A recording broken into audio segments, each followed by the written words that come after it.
हरिओम। भक्ति की वाणियां चल रही हैं। क्रम संख्या 1238। देवों की स्तुति, दानवों की निंदा, तेरी निंदा स्तुति से परे। देवों की स्तुति, दानवों की निंदा, तेरी निंदा स्तुति से परे। क्या कह रहे हैं गुरुदेव? एक है देव, एक है दानव, और एक है तेरी वो संत। तो कह रहे हैं कि देवों की तो स्तुति होती है। क्यों? क्योंकि वो नम्र होते हैं, सहज होते हैं, सरल होते हैं, देते हैं, उनकी स्तुति होती। और दानव, दानव तो अपने कह सकते हैं दुष्ट होते हैं, तभी उनकी निंदा होती। ऐसे ही होता है संसार। लेकिन तेरी भक्ति की भक्ति का चैप्टर है तेरी। लेकिन जो संत होते हैं उनकी क्या निंदा होती है, स्तुति होती है, क्या होती है? तब गुरुदेव लिखते हैं, निंदा स्तुति से परे। कि वो ऐसे हैं कि न तो उनकी निंदा होती है, न स्तुति होती है। क्यों? क्योंकि वो इन गुणों में जीते ही नहीं है। वो गुणों से परे, गुणों से परे है। न ये तम में है, न ये रजस गुण, कोई भी गुण में नहीं। तो इनकी निंदा या स्तुति नहीं हो सकती। वो गुणों से परे। ऐसे हैं ये संत। इनकी स्थिति, इनकी बात कुछ और ही है। मूल तत्व तो आत्मा ही है। हर एक मनुष्य, हर एक कण कण में। लेकिन और ये आत्मा, न तो इसकी कोई शुरुआत है और न ही अंत है। निंदा स्तुति की बात ही नहीं। कोई गुण नहीं, कोई कुछ भी नहीं, कोई विकार नहीं। ऐसे हैं ये संत। वो तो सिर्फ ईश्वर जो सत्य है उसका रूप है, वही है ये सत्य। तो कहते हैं देवों की स्तुति, दानवों की निंदा, और तेरी निंदा स्तुति से परे।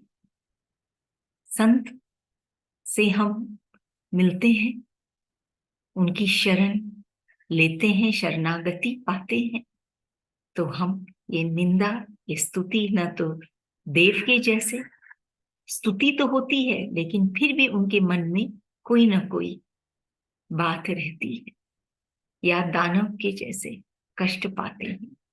ये दोनों स्थितियां वो मनुष्य नहीं पाता जब वो इस संत की शरण में बैठता। वो इन स्थितियों से दूर है, और यही लक्ष्य है भक्ति में, यही पाना है कि हम उस आनंद की स्थिति में आए। कौन चाहता है कि हमको 2-4 साल सुख मिल जाए और उसके बाद चाहे दुख भी हो जाए? ये तो किसी की भी अभिलाषा नहीं होती। हमेशा वो सुकून पाना चाहता है, चाहे आज हो, कल हो, कभी भी हो, वो आनंद पाना चाहता है। अगली वाणी 1239। वह स्मृति जो मृतवत थी, उसमें प्राण फूकने वाले तू कौन? बांसुरी थी, मैंने तो उसे जगाया है श्वासों से। बहुत सुंदर तुलना, कल्पना कि वह स्मृति जो मृतवत थी, उसमें प्राण फूकने वाले तू कौन? बांसुरी थी, मैंने तो उसे जगाया है श्वासों से। बांसुरी, क्या है ये बांसुरी जो कृष्ण को प्रिय, जिससे मधुर स्वर निकलते हैं? क्या कह रहे हैं गुरुदेव? बांसुरी थी, लेकिन कैसा है ये बांसुरी? भीतर से खाली, उसको बजाने वाला कोई न हो तो उसमें से स्वर नहीं निकलते। वो तो बजाने वाली की कुशलता है जो मधुर स्वर उसमें से निकलते हैं। तो क्या कहते हैं गुरुदेव? बांसुरी थी कि ये बांसुरी, ये हृदय, ये मन, ये तन, सब कुछ था वो मनुष्य का। मैंने तो उसे जगाया है श्वासों से। कि तू कौन? वो संत, वो क्या करते हैं? इस बांसुरी में वो अपने श्वासों से प्राण फूकते हैं, लेकिन वो खाली हो तब उससे मधुर स्वर निकले। जो स्मृति मृतवत थी, जो ईश्वर की जो स्मृति थी, मृतवत, मरा हुआ, डेड, ऐसे वो स्मृति हो गई थी। होकर भी उसे अनुभव नहीं हो रही थी। सोए हुए थे उसे ये संत ने, तू कौन? ये संत, उसने उसे अपने श्वासों से जगाया है, श्वासों से। उसमें ऐसे जान फूंकता है ये संत। इस मृतवत स्मृति जाग जाते हैं ईश्वर के लिए, वो भाव जाग जाते हैं, वो प्रेम जाग जाता है। तू कौन? बहुत अद्भुत बात है ये कि और कोई नहीं इस संसार में जो हमें, जो ऐसे जो जीव मुरझाया हुआ है, उसे फिर से हरा कर सके। स्थूल दुनिया में हम देखते हैं कि अगर कोई गाछ मर जाता है, सूख जाता है, तो फिर से उसको हरा करना कठिन होता है, शायद हो भी नहीं सकता। लेकिन भीतर की बात और है। सूख गया है वो प्राणी, स्मृतियां मृतवत हो गई हैं, लेकिन उसमें प्राण फूंकने वाला कोई है। वो उसका प्रिय, उसको संत है जो उसमें फिर से जान फूंकता है। बुझे दिए को फिर से जला दिया। तू कौन है? क्या कहते हैं गुरुदेव कि वो संत कि मैं तो बांसुरी थी, मैं तो सिर्फ उसमें प्राण फूंका। कुशलता उसी की है जो उसे बजाता है। बांसुरी तो सिर्फ निमित्त है।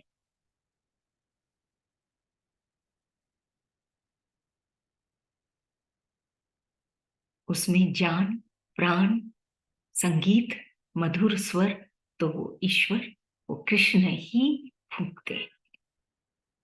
कि हम अपने हृदय को खाली करें, मन को, हृदय को खाली करें, कि उसमें ये संत अपना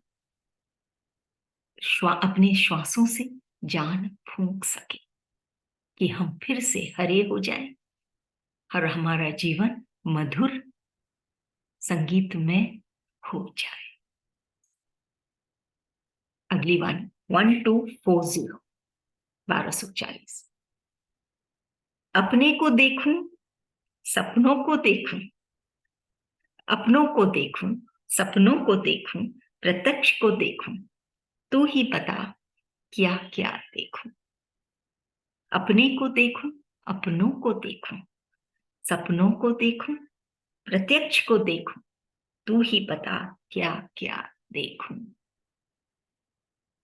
ये सब जो स्थितियां गुरुदेव यहाँ पे हमारे आगे रखे, सब इन स्थूल आंखों से ही देखा जा सकता है।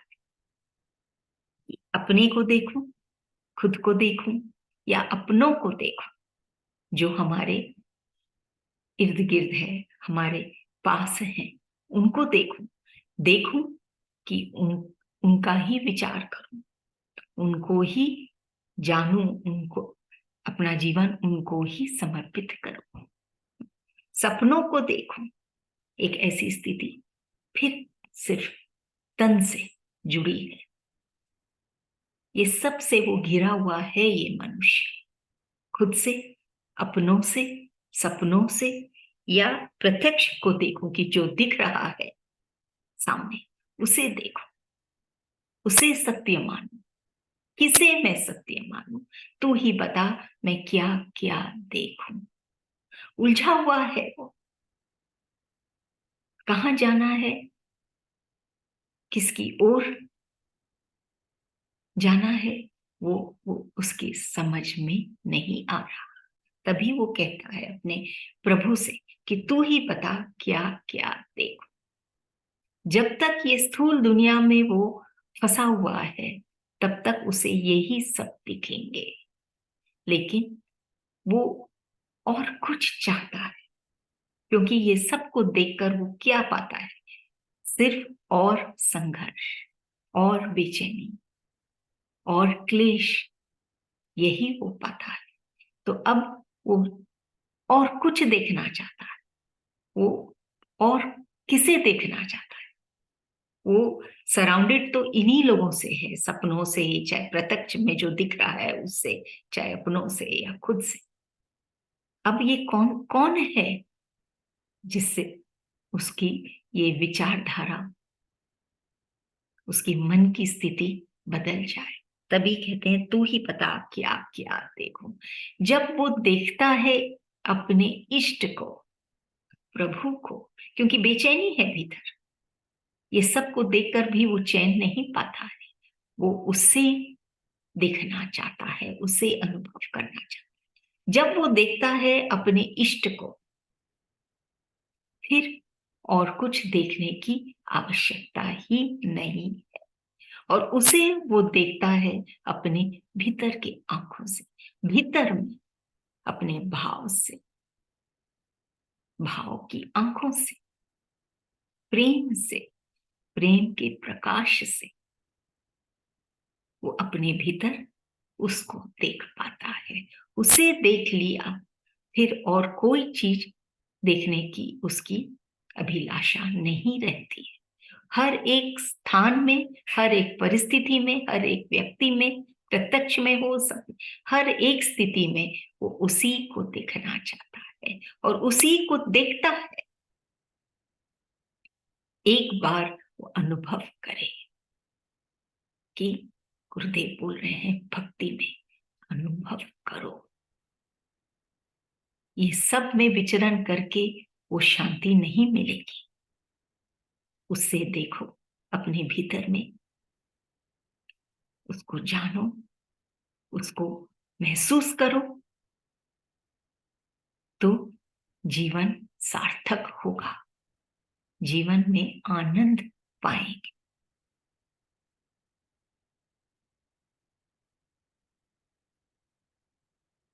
जैसे हम देखते हैं धूप आकाश में जब उगता है, तो अलग अलग पानी और भी कई अलग अलग पदार्थ वो सूर्य को अलग अलग तरीके से, जो उसके गुण है उसके हिसाब से वो उसको, सूर्य को दर्शाते हैं।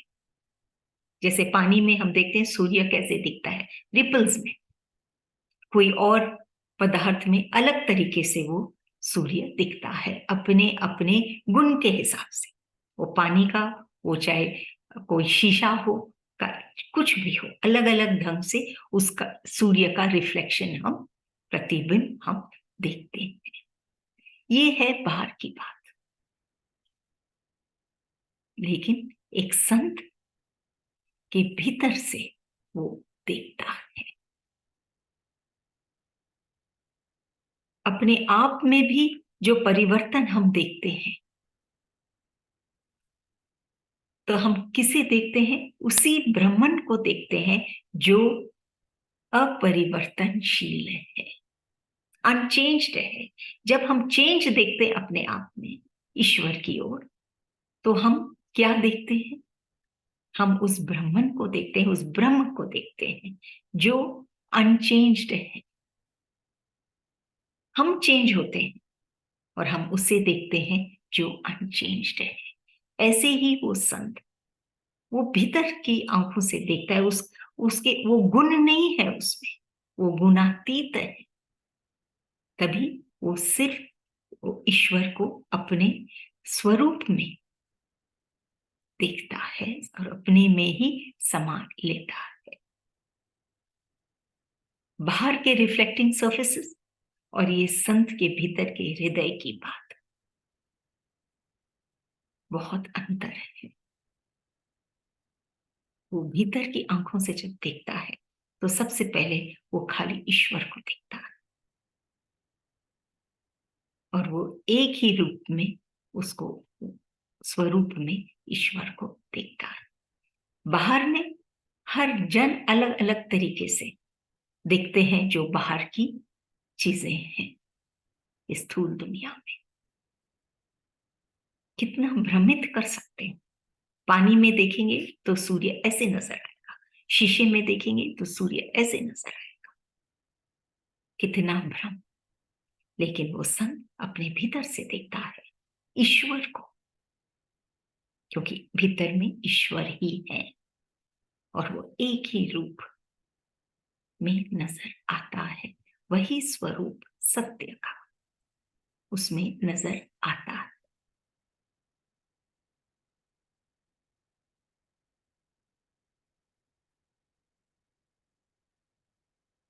जो सब पदार्थों में उसको देख पाए, तब जाके बात बनती है।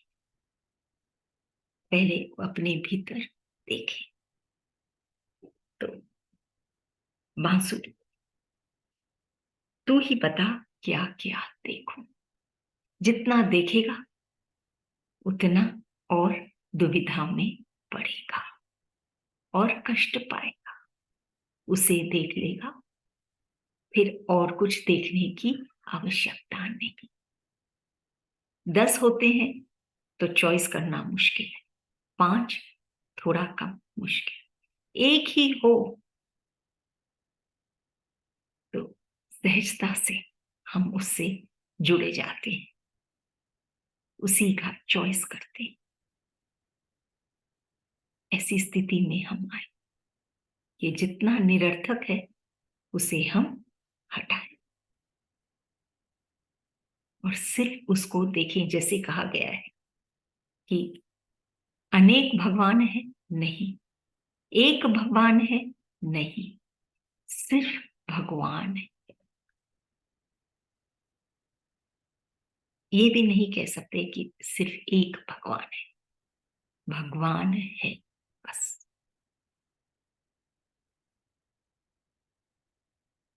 अगली वाणी 1241, 1241। आह को अलविदा किया या अल्लाह। वाह को, आह को अलविदा किया या अल्लाह। आह की स्थिति कौन सी? कष्ट की स्थिति। आह, कष्ट की स्थिति। गुरुदेव कह रहे हैं उसको अलविदा किया या अल्लाह। कि जीवन में अनेक कष्ट हम पाते हैं, कष्टों से गुजरना पड़ता है, उनसे संघर्ष करना पड़ता है।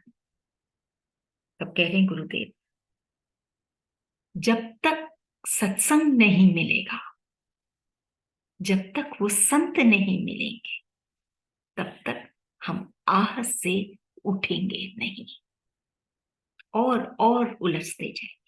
क्योंकि प्रीवियस वाणी में करें ना, कभी अपनों को देखते हैं, कभी प्रत्यक्ष में जो है उसको देखते हैं, भ्रमित हो जाते हैं। ये अच्छा नहीं, ये बेटर है, एक नहीं चार प्रत्यक्ष देख रहे हैं। तब कह रहे हैं कि आह से उठेंगे कब? जब हम संत से मिलेंगे। संत से मिलेंगे, सत्संग मिलेगा, जहां हमारे विचारों का क्या कहें, हम मनन करेंगे, देख पाएंगे कि हम क्या देख रहे हैं, हम कैसे जी रहे हैं, आह में या ईश्वर को याद करके हम कैसे जी रहे हैं। आह को अलविदा किया या अल्लाह, जैसे हम जुड़ते हैं वैसे ही आह से हम अलविदा पाते हैं। आह, जीवन में कष्ट मिट जाते हैं और हम उस ईश्वर को पाते हैं जो सदा आनंद में, बिना कोई गुण के, खाली, जिसमें से सिर्फ मधुर स्वर हमेशा निकलते हैं। वो कुशलता जो वो मधुर स्वर हर एक के भीतर से भी निकाल सकते हैं, इतनी ताकत, इतनी शक्ति उस ईश्वर ने। उनसे जब हम जुड़ जाते हैं तो ये आह से उठते हैं।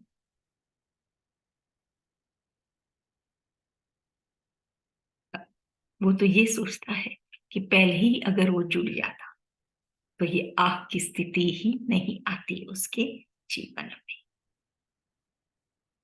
कष्ट आते हैं,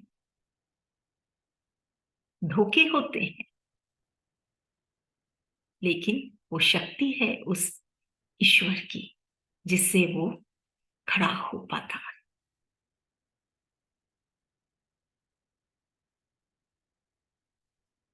अगली वाणी।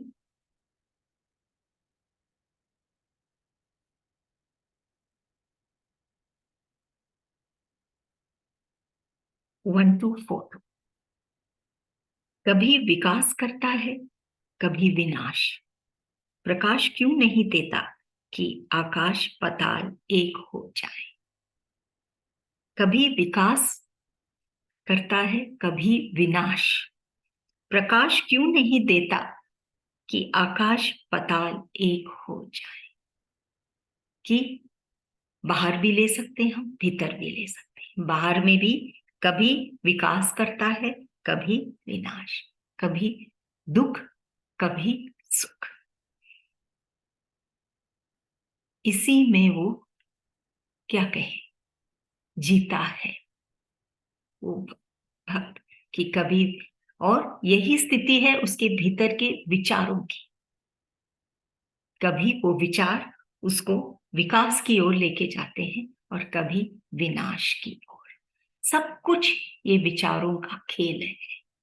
हम जो आज हमारे कार्य हो या वो कार्य के बाद जो हम महसूस करते हो, सब कुछ शुरू होती है ये विचारों से। कभी कह रहे हैं कि कभी विकास की ओर ऐसे विचार हों जो आगे बढ़ाते हैं, हम रुकते नहीं, हम आगे बढ़ते हैं। कभी ऐसे जो विनाश करते हैं, जो हमको कष्ट पहुंचाते हैं, विनाश करते हैं हमारे। तो बोलते कि प्रकाश क्यों नहीं देता, किससे मांगे।